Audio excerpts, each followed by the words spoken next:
आज हम आपको लिए चलते हैं दरभंगा शहर के बेला रेलवे गुमती नंबर 2 के पास, जहां रेलवे और ब्रिज का निर्माण कार्य चल रहा है। उसकी स्थिति को हम आपको दिखा रहे हैं। आखिर काम कहां तक पहुंचा है और कब तक क्या कुछ बन सकेगा।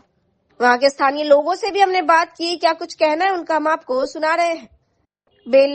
बेला रेलवे गुमती नंबर 2 के पास जब ट्रेन गुजरा करती है तो लोगों को कितनी दिक्कत होती है, किस तरीके से लोग घंटों जाम में फंसे रहते हैं। जब स्थानीय लोगों से बात की तो उन लोगों का कहना था कि काम धीरे चल रहा है और रेलवे और ब्रिज के निर्माण के काम में और गति आनी चाहिए। बीटीएन न्यूज लगातार दरभंगा शहर के अलग अलग रेलवे गुमती पर चल रहा निर्माण कार्यों की तस्वीर आप तक पहुंचा रही है। इससे पहले हमने आपको पंडासराय रेलवे गुमती का निर्माण कार्य को दिखाया था, फिर चट्टी चौक के पास निर्माण कार्य की स्थिति को दिखाया और आज बेला रेलवे गुमती नंबर 2 के पास की तस्वीर हम आप तक पहुंचा रहे हैं। बेला गुमती अभी लमसम 20% काम बन गया। 80% काम बचा हुआ है। ये गुमती बनने से हम लोगों को अभी सुविधा होगा, रुकने का कोई इसमें झंझट नहीं रहेगा। कब से मांग चल रहा था, आखिरकार वो दिन आ गया है। अब मांग काफी पहले से हो रहा था, अभी बहुत धीमी गति से काम हो रहा है। अभी काम चल रहा है वर्तमान में कि नहीं चल रहा है? काम वर्तमान चल रहा है लेकिन पूरा नहीं हुआ है। कब तक पूरा होगा इसका कोई गारंटी नहीं। क्या लग रहा है, जिस तरह का काम हुआ उससे देखने से क्या लग रहा है, कब तक हो पाएगा? अनुमान क्या लग रहा है? अनुमान यही, कोई अनुमान अभी इसलिए नहीं बोला जा सकता है कि अभी उधर का उधर है, इधर का इधर है। जो निर्माण कंपनी है उससे क्या मांग करना चाहेंगे? हम यही मांग करेंगे कि इस गुमती को है जल्द से जल्द इसको तैयार किया जाए, क्योंकि आम लोगों को आने जाने के लिए सुविधा होगा। ट्रेन जाती है, कितना देर रुकना पड़ता है आप लोगों को? बराबर फंस जाता है 1 घंटा। हमको बोलेगा 2 नंबर गुमती बेला दरभंगा। ये जो रेलवे ओवर ब्रिज बन रहा है, यहाँ पे निर्माण कार्य हो रहा है, हाँ। क्या प्रगति इसका लग रहा है? धीमा है, किस तरह का है? काम तो हो रहा है, थोड़े कम होकर रुक गया है। काम जितना हुआ वो तेजी से हुआ है। अच्छा, पर अभी थोड़ा धीमा हो गया और इसके चलते परेशानी बहुत हो रही है। जैसे क्या कुछ परेशानी होती है? ट्रैफिक परेशानी ज्यादा यानी ट्रेन जाया करता है तो दिक्कत होता है? ट्रेन जाया करता है, गाड़ी उड़ी जाता है, सब उसमें बहुत परेशानी। इसका परेशानी बहुत है, ट्रैफिक का परेशानी बहुत है। अगर ये पुल बन जाएगा तो कितना फायदा होगा लोगों को? फायदा तो होगा ही, बाजार जितना है बाजार जाने होने का साधन जो है सो अच्छा हो जाएगा और दिक्कत नहीं होगा। जो निर्माण कंपनी है क्या कहेंगे, काम का गति और तेज होना चाहिए, क्या कहेंगे? हाँ, और तेज होना चाहिए। क्या कुछ अभी तक बन चुका, क्या लग रहा है देखने से? अभी क्या बनेगा, अभी तो स्टार्टे क्या कुछ सब बना है यहाँ पे? यहाँ तो पिलर बना है और सब बाकी है। लगभग देखने से कितना प्रतिशत काम हुआ होगा? कितना गाड़ी पूरा कहाँ हुआ है? हाँ, 40 के आसपास में हुआ है। कहाँ के रहने वाला, स्थानीय है आप? हाँ, बगले में घर है। क्या नाम हुआ आपका? उगन कुमार का। ये जो कौन गुमती है ये? 2 नंबर गुमती है। अच्छा, कौन जगह है ये? ये बेला है। कब से काम हो रहा है यहाँ पे? काम तो मोटा मोटी हमको लगता है 7-8 महीना उससे ऊपर हो गया। हो रहा होगा। हाँ। कितना काम देखने से लग रहा है, कितना काम हुआ होगा? 40% काम अभी थोड़ा बाकी है काम की। कितनी दिक्कत होती है जब ट्रेनें जाती है, यहाँ पे रुकना पड़ता है आप लोगों को? बन जाएगा तो कितना आसानी होगा? बहुत ईजी होगा। कौन सा गुमती है ये, कौन जगह है ये बेला गुमती है। बराबर आप लोग जाते आते हैं? हाँ, काफी सुविधा होगी। हाँ, सुविधा हो जाएगा। ओवर ब्रिज बन रहा है, कहाँ पे बन रहा है? तो बेला नंबर 2 नंबर गुमती। अच्छा, हाँ, ओवर ब्रिज बन रहा, काम चालू में है। लगभग कितने समय से ये बन रहा है? ये समय साल भर से बन रहा है। अच्छा, क्या लग रहा है जहाँ तक काम अभी हुआ, क्या सब देखने को लग रहा है? जो पिलर वगैरह बना है, क्या कुछ बन चुका है अभी तक? बन चुका है, 2-3 पिलर बाकी भी है। अच्छा, देखने से क्या लग रहा है, कितना प्रतिशत काम हुआ होगा? काम तो आधा हो गया, आधा बचा हुआ है। लोग डेली काम कर रहे हैं या कभी कभी बीच में रुकता भी काम? नहीं, अभी करीब 15 दिन से काम रेगुलर चल रहा है। अच्छा, आज के डेट में चल रहा है काम? हाँ, आज के डेट में पूरा काम चल रहा ये कहाँ से कहाँ तक ये जो है बन रहा है, ये रेलवे ओवर ब्रिज? है। ये बेला दुर्गा मंदिर से लेके और मॉल तक, CND मॉल तक।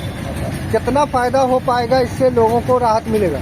राहत तो बहुत मिलेगा सर। अभी कितनी दिक्कत हो रही है? ट्रेनें जाती है तो लोगों को रुकना पड़ता है, क्या दिक्कत होती है? हाँ, रुकना पड़ता है, जाम हो जाते हैं। आप लोग स्थानीय लोग हैं? जी। कहाँ के रहने वाले हैं? यही बेला दुर्गा मंदिर के। क्या नाम हुआ? छोटू पासवान। काम का प्रगति कैसा है, ठीक है या धीमा है? ठीक है, काम का प्रगति ठीक है। ठीक है। फायदा होगा बहुत, ओवर ब्रिज कहीं भी बनेगा फायदा।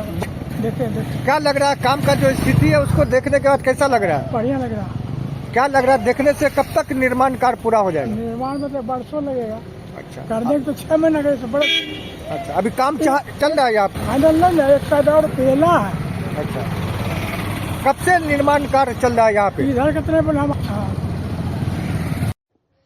दरभंगा के लहरियासराय स्थित धरना स्थल पर 22 जनवरी से लगातार अनिश्चितकालीन धरना पर बैठे पैनल अभ्यर्थी संघ दरभंगा के सदस्यों ने विनोद पासवान की अध्यक्षता में आज आंदोलन के 21वें दिन सोमवार को थाली बर्तन पीटते हुए जुलूस निकाला, जो पोलो मैदान लहरियासराय से निकलकर जिलाधिकारी कार्यालय पहुंच सरकार तक अपनी मांग पहुंचाने के लिए जिलाधिकारी को मांग पत्र सौंपा।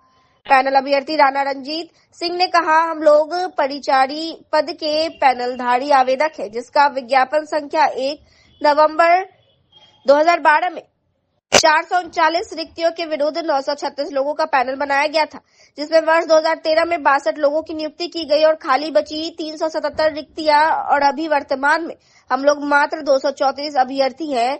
हम लोगों को 377 रिक्तियां जब तक आयोग को नहीं भेजा जाएगा तब तक हम लोगों को जिला में आंदोलन जारी रहेगा।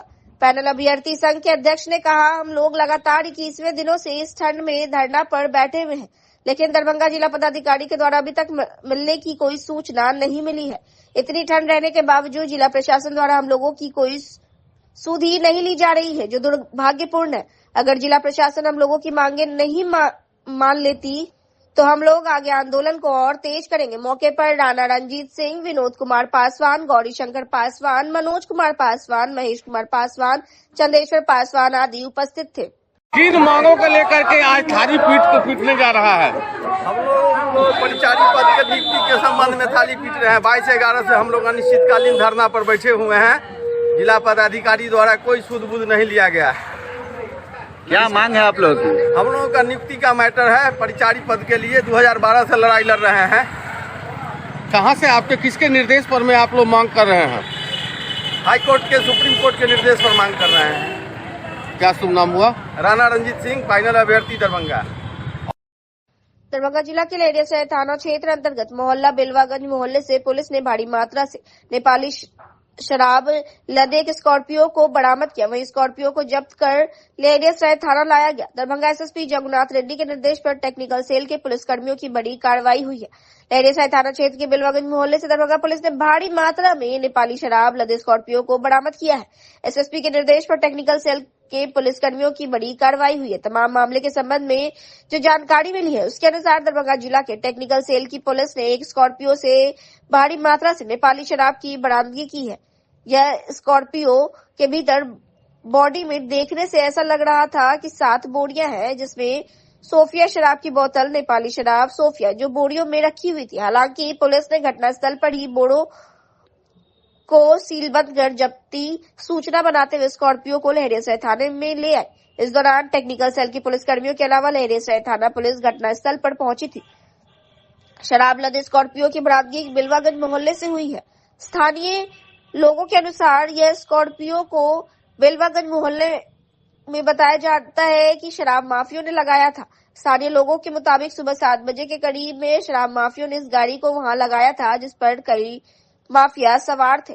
2 माफिया गाड़ी से उतरकर बताया जा रहा है कि बंगाली टोला के रास्ते बाहर जाते दिखाई पड़ा। वहीं एक माफिया अंधेरिया बाग की ओर गया है। स्थानीय मोहल्ले वासियों का तो यही कहना है कि वही टेक्निकल शाखा की पुलिस इन शराब माफियों को पकड़ने के लिए सीसीटीवी खंगाल रही है। एसएसपी को गुप्त सूचना मिली थी कि एक रात एक 4 चक्का वाहन पर भारी मात्रा में शराब लदा है, जो बंगाली टोला बेलवागंज की ओर गई है। एसएसपी ने इस सूचना पर टेक्निकल सेल की पुलिस को कार्रवाई के लिए भेजा। टेक्निकल सेल की पुलिस ने इन स्कॉर्पियो को बरामद किया, जिस पर नेपाली शराब लदा हुआ था। बाद में लहरियासराय थाने की पुलिस भी घटनास्थल पर आई और पूरी कार्रवाई करते हुए गाड़ी को थाने ले गई। लहरियासराय थाने से एसआई अमित कुमार, राजकुमार और उदय यादव घटनास्थल पर आकर विधिवत कार्रवाई की है।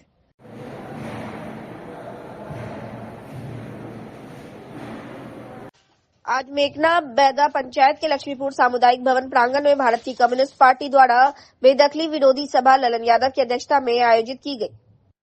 सभा को संबोधित करते हुए सीपीआई के राज्य सचिव मंडल सदस्य श्याम भारती ने कहा कि राज्य सरकार ने भूमिहीनों को जमीन देने की घोषणा तो की, लेकिन इस पर अमल नहीं हो रहा है। यदि डी बंदोपाध्याय रिपोर्ट को लागू किया जाता तो प्रत्येक भूमिहीन को 1 एकड़ जोत और 10 डिसमिल जमीन आवास के लिए मिलती, मगर सरकार इसे लागू करने में विफल रही है। स्वयं बिहार के मुख्यमंत्री ने डी बंदोपाध्याय कमीशन का हवाला दिया था, लेकिन उसकी सिफारिश को लागू न करना नीतीश कुमार की भूमिहीन विरोधी और सामंत समर्थक नीतियों को दर्शाता है। उन्होंने आगे कहा कि नव धनाढ्य सामंती अपराधियों और भूमाफियों द्वारा गरीबों को उनकी जमीन से बेदखल करने की साजिश की जा रही है। हमारी पार्टी ने कुर्बानी और शहादत देकर गरीबों को उनकी जमीन पर कब्जा दिलाया है। अगर गरीबों को जमीन से बेदखल किया जाता है तो इसका डटकर मुकाबला किया जाएगा। उन्होंने भूमिहीनों को 10 डिसमिल जमीन और वर्षों से काबिज भूमि का पर्चा तुरंत देने की मांग की। सभा को संबोधित करते हुए सीपीआई जिला सचिव मंडल सदस्य रामसागर पासवान ने कहा कि इस इलाके में गरीब वर्षों से जिस जमीन पर काबिज है उसका पर्चा देने में अंचलाधिकारी आनाकानी कर रहे हैं। अंचलाधिकारी सामंत पक्षधर है और बड़े पैमाने पर किसानों का शोषण एवं दोहन हो रहा है। परिमार्जन दाखिल खारिज में अवैध वसूली की जा रही है और जो लोग नाजायज रकम नहीं दे पा रहे उन्हें आवेदन खारिज कर दिया जाता है। इस पूरे मामले की उच्च स्तरीय जांच होनी चाहिए। बहादुरपुर लोकल कमेटी सचिव गणेश महतो ने कहा कि सरकार ने आवास योजना देने की घोषणा तो की, लेकिन सर्वे के नाम पर बड़े पैमाने पर भ्रष्टाचार हो रहा है। जॉब कार्ड के नाम पर भी लूट मची हुई है। कई दिनों से बहादुरपुर में नए जॉब कार्ड नहीं बनाए जा रहे हैं। वहीं दूसरी ओर अवैध वसूली कर जॉब कार्ड बनाने का गोरखधंधा चल रहा है। इसके खिलाफ 13 फरवरी को प्रखंड अंचल मनरेगा कार्यालय पर विशाल प्रदर्शन आयोजित किया जाएगा। सभा को रामप्रीत राम, रामवृक्ष माझी, राम प्रसाद मुखिया, ललन मुखिया, सुनील ठाकुर, वीरेंद्र चौपाल, रुखसाना खातून, लाल मांझी आदि ने भी संबोधित किया। सभा शुरू होने से पूर्व बेनीपुर अनुमंडल के वरिष्ठ पार्टी नेता देवनारायण यादव के निधन पर शोक व्यक्त करते हुए उन्हें श्रद्धांजलि दी गई। सीपीआई द्वारा चलाए जा रहे गरीबों भूमिहीनों के संघर्ष से प्रभावित होकर सभा में पूर्व सरपंच भोला मुखिया के नेतृत्व में सैकड़ों लोगों ने जदयू छोड़कर सीपीआई में शामिल होने की घोषणा की। मेघना बेदा पंचायत में लक्ष्मीपुर गांव में आप कार्यक्रम किए हैं क्या? अभी मेघना बेदा पंचायत के लक्ष्मीपुर में बेदखल विरोधी सभा आयोजित की गई है। इस सभा के माध्यम से हम इस इलाके में जो सामंत विरोधी आंदोलन है, उस आंदोलन के दौरान जो गरीबों ने जिस जमीन पर कब्जा किए हैं उसकी रक्षा का हम संकल्प लेते हैं। और हम कहना चाहते हैं जो इस इलाके में 92 के दशक में मार्क्सवादी कम्युनिस्ट पार्टी सीपीआईएम के नेतृत्व में सैकड़ों एकड़ जमीन की लड़ाई लड़ी गई थी। हमने कुर्बानी और शहादत देके इस इलाके में गरीबों को जमीन पर कब्जा कराया है। अगर उस जमीन से बेदखल करने की कोशिश होती है तो हमारी पार्टी इसका मुकम्मल विरोध करेगी और डटकर मुकाबला करेगी।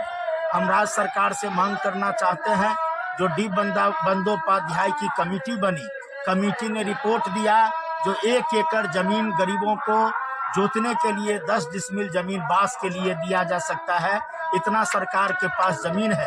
तो हम उस आलोक में डी बंदोपाध्याय के रिपोर्ट के आलोक में हम भूमिहीनों को 1 एकड़ जमीन और 10 डिसमिल जमीन बांस के लिए देने की मांग करते हैं। अभी मनरेगा योजना में, मनरेगा कार्ड में भयंकर कमीशनखोरी हो रही है, भयंकर लूटपाट हो रहा है। हम मनरेगा योजना से तमाम गरीबों को कार्ड देने की मांग करते हैं। और आवास योजना में जो सर्वे अभियान चलाया जा रहा है, उस अभियान में भी भयंकर लूट हो रही है, कमीशनखोरी हो रही है। उस पर हम रोक लगाने की मांग करते हैं। भूमिहीनों को जमीन, रोजगार, आवास और जो काबिज जमीन पर गरीब बसे हुए हैं उसको पर्चा देने की मांग करते हैं। और नव धनाढ्य वर्गों द्वारा जो गरीबों को जमीन से बेदखल करने की साजिश हो रही है, उस पर हम रोक लगाने की मांग करते हैं। और इन मांग को लेकर 13 तारीख को भारत की कम्युनिस्ट पार्टी मार्क्सवादी की ओर से बहादुरपुर प्रखंड अंचल और मनरेगा कार्यालय पर विशाल प्रदर्शन आयोजित किया जाएगा। हम तमाम बहादुरपुर के किसान, मजदूर, छात्र, नौजवान, बुद्धिजीवियों से आग्रह करते हैं जो बड़ी संख्या में आइए और भ्रष्टाचार के खिलाफ, जमीन की रक्षा के लिए, मनरेगा कार्ड और जो अन्य मांग है उस मांगों पर जो हमारा लड़ाई शुरू हो रहा है उस लड़ाई में आप सहयोग कीजिए, समर्थन कीजिए। ये अपील हम बहादुरपुर के आम लोगों से करना चाहते हैं। बड़े पैमाने पर गरीब जुटेंगे और मनरेगा में जो भ्रष्टाचार है, आवास योजना में जो लूट है, उसके खिलाफ व्यापक लड़ाई हमारी पार्टी तेज करेगी। श्याम भारती, CPIM राष्ट्रीय सचिव मंडल सदस्य।